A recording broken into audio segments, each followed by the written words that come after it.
Conchendo Sodalitas. Karma, el juego que tomamos, demasiado en serio. Manual del karma para soñadores cósmicos.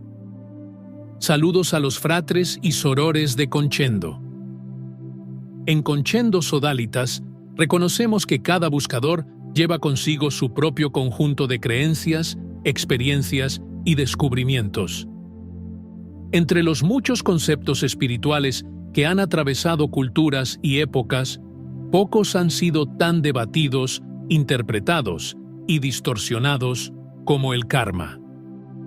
Este texto es una invitación a ir más allá de la visión limitada de deuda y recompensa, explorando el karma no como una sentencia o un mecanismo punitivo, sino como parte de un juego mayor, un juego que nosotros mismos hemos inventado. Al cuestionar las reglas y recuperar nuestra libertad interior, abrimos espacio para un despertar más pleno, en el que la culpa cede su lugar a la conciencia y la rigidez se disuelve en la comprensión amorosa. Que estas palabras inspiren a cada fráter y soror a recordar que, en el gran sueño cósmico, somos más que piezas en el tablero. Somos los autores de la historia, y la llave de la liberación ya está en nuestras manos. A lo largo de la historia, el concepto de karma ha sido distorsionado y reducido a una simple ley de causa y efecto, como si el universo fuera un juez implacable que nos castiga o recompensa por cada acción. Sin embargo, esta visión es una limitación creada por interpretaciones erróneas. El karma, tal como lo enseñan muchas religiones, no es una fuerza cósmica inexorable, sino una construcción mental, alimentada por culpas y creencias autoimpuestas. En las tradiciones occidentales, cargamos con el peso del pecado. En Oriente, se habla de karma negativo, pero ambos son caras de la misma moneda, mecanismos de control del desafío tierra. La mayoría de las religiones, en esencia, no fueron creadas para liberarnos, sino para añadir dificultad al juego, al desafío dentro del sueño que nosotros mismos originamos y que se opone al objetivo final, el despertar. Sin embargo, no todas las tradiciones espirituales operan bajo la misma lógica. Muchas corrientes filosófico-esotéricas, especialmente las orientales, en sus esencias no dogmáticas, apuntan directamente hacia la iluminación, más allá de los conceptos comunes. En ellas, el foco no es acumular méritos ni temer deudas, sino despertar a lo que ya somos, la conciencia que observa el juego y sus reglas ilusorias. No obstante, incluso estos caminos liberadores pueden ser distorsionados cuando se institucionalizan. La imperfección es inherente a la dualidad, y esto no es un defecto, sino parte del desafío cósmico que aceptamos al entrar en esta danza. El verdadero camino espiritual no está en seguir a maestros, gurús o sistemas externos, sino en desarrollar nuestra intuición y conexión interior, que nos recuerdan que no debemos cambiar la libertad por ningún mapa, por muy sabio que parezca. El karma no es una sentencia divina, sino una carga que llevamos porque creemos que merecemos sufrir a causa de supuestas acciones equivocadas del pasado. Es como una mochila pesada, llena de inutilidades, que podemos decidir dejar en el suelo en cualquier momento. Es crucial diferenciar el karma de la sintonía vibracional. Cuando emitimos frecuencias negativas, atraemos experiencias similares, no como castigo, sino por alineación vibratoria.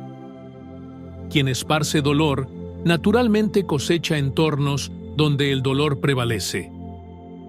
Esto no es castigo, es física de la resonancia. Sin embargo, en nuestro paradójico universo, incluso la sintonía vibracional es igualmente un concepto ilusorio dentro del sueño. Después de todo, ¿quién es el que vibra? Vivimos en esta realidad para jugar el juego de la dualidad de nuestra conciencia. Si no hubiéramos olvidado quiénes somos realmente y ya conociéramos todas las sutilezas del camino, no habría propósito en la existencia terrenal. En la escuela de la vida, un alumno aprueba incluso acertando solo el 60% de las preguntas, pues el aprendizaje se da precisamente en los errores y los intentos. Sin embargo, muchas de nuestras religiones nos enseñan a temer incluso los más pequeños tropiezos, como si un momento de ira o una sola elección equivocada pudiera condenarnos a ciclos infinitos de sufrimiento. Actúan como un sistema que reprueba incluso a quien acierta el 100% del examen, pues bajo sus dogmas, hasta un pensamiento impuro o un desahogo justificado pueden ser motivo de castigo eterno. Y lo peor, no es un juez externo quien nos condena, sino nosotros mismos, cuando interiorizamos estas culpas absurdas y así nos convertimos en nuestros propios verdugos. Esta autoexigencia desproporcionada, y no alguna deuda cósmica, es lo que nos mantiene atados a la rueda de renacimientos, repitiendo lecciones que, en verdad, ya hemos aprendido. ¿Y qué decir de aquellos que parecen desafiar esta armonía, como los llamados psicópatas, que actúan sin sentir culpa? ¿Quiénes son esos seres sin remordimiento que cometen actos desarmónicos sin que surja aparentemente ninguna fuerza que se oponga a sus impulsos? No son exiliados de la fuente divina, como pueda parecer, pues ella todo lo contiene, sino fractales temporalmente desalineados con su esencia equilibrada. En este camino divergente manifiestan la dualidad cruda de los mundos densos. Pero esto no es permanente. La fuente, en su infinita unidad, no rechaza ninguna de sus partes. Incluso aquellos que se apartan profundamente del flujo armónico serán, en algún momento, reintegrados con amor al todo. Sus actos, por más oscuros que sean, forman parte de un antagonismo extremo en el gran tejido de la experiencia cósmica, disolviéndose como sombras ante la eternidad. En la luz que todo lo penetra, toda separación es solo temporal. Además, las actitudes narcisistas y egocéntricas, frecuentemente asociadas con el mal, llevan en sí una naturaleza autodestructiva. Al priorizar persistentemente los propósitos inmediatistas del ego por encima del libre fluir con los demás y de la conexión con la fuente, estos comportamientos generan un vacío interno, alejando al individuo de la sintonía universal y provocando consecuencias que, por su propia vibración, corroen la esencia de quien las practica, conduciéndolo a un ciclo de aislamiento y disolución autoimpuesta. El juego de la dualidad solo nos aprisiona mientras creemos en sus reglas, incluido el karma como deuda. Cuando despertamos, vemos que incluso los maestros más iluminados recorrieron caminos tortuosos, pues la perfección nunca fue un requisito. Lo que libera es la conciencia de que ya somos completos, aquí y ahora. Reafirmamos, lo que nos ata al samsara no es una deuda cósmica, sino la culpa que interiorizamos. Son nuestras propias creencias de insuficiencia las que nos hacen repetir ciclos.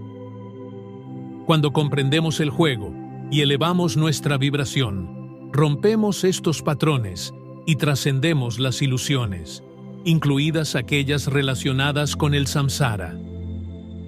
El karma tradicional es un contrato escrito con tinta invisible que solo existe mientras creamos en la pluma imaginaria. La sintonía vibracional es el lenguaje en que el universo realmente opera. Uno es la historia que nos cuentan, el otro, la mecánica invisible tras el escenario. El truco maestro es comprender que incluso esta dualidad es parte del sueño, porque al final, quien deposita, quien rescata y quien vibra es el mismo. Tú, el soñador infinito. Nobles fratres y sorores, recuerden, no son solo los personajes de esta historia, son los autores, seres infinitos, la misma fuente, que exploran realidades temporales. Más allá del tiempo y del espacio, más allá de la dualidad, ya somos plenos. La libertad está en despertar a esta verdad y reír de las reglas del juego que un día nosotros mismos inventamos. En la eternidad del Yo Soy. Sinceros deseos de ascensión. Concendo Sodalitas.